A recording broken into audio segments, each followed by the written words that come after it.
আজকে আমরা বানাচ্ছি কুমড়ো শাক দিয়ে চিংড়ি মাছ বাটা। সবার আগে শাকগুলোকে ধুয়ে আমরা কড়াইতে নিয়ে নেব। এরপরে একে একে কাঁচা লঙ্কা স্বাদ অনুযায়ী, তারপর লবণ স্বাদ অনুযায়ী, এরপরে হলুদ গুঁড়ো সামান্য পরিমাণ, জিরে বাটা কিছুটা পরিমাণ, তারপর চিংড়ি মাছগুলো আমরা এর মধ্যে দিয়ে দেব।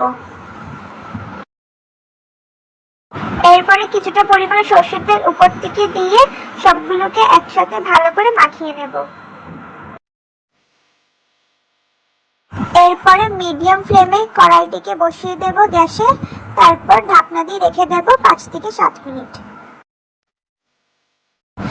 এরপর গ্যাসটাকে হাই ফ্লেমে দিয়ে ভালো করে শাকটাকে নাড়িয়ে চাড়িয়ে শাকের জলটা শুকিয়ে এলে আমরা শাকটিকে নামিয়ে নেব।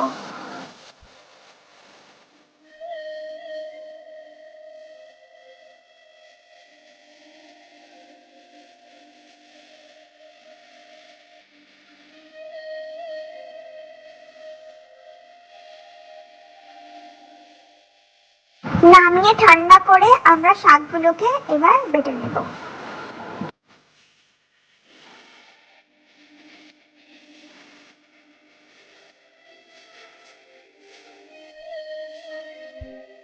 বাটা হয়ে গেলে উপর থেকে কিছুটা পরিমাণ সরষের তেল দিয়ে ভালো করে মাখিয়ে নিলে রেডি আমাদের কুমড়ো শাক দিয়ে চিংড়ি মাছ বাটা।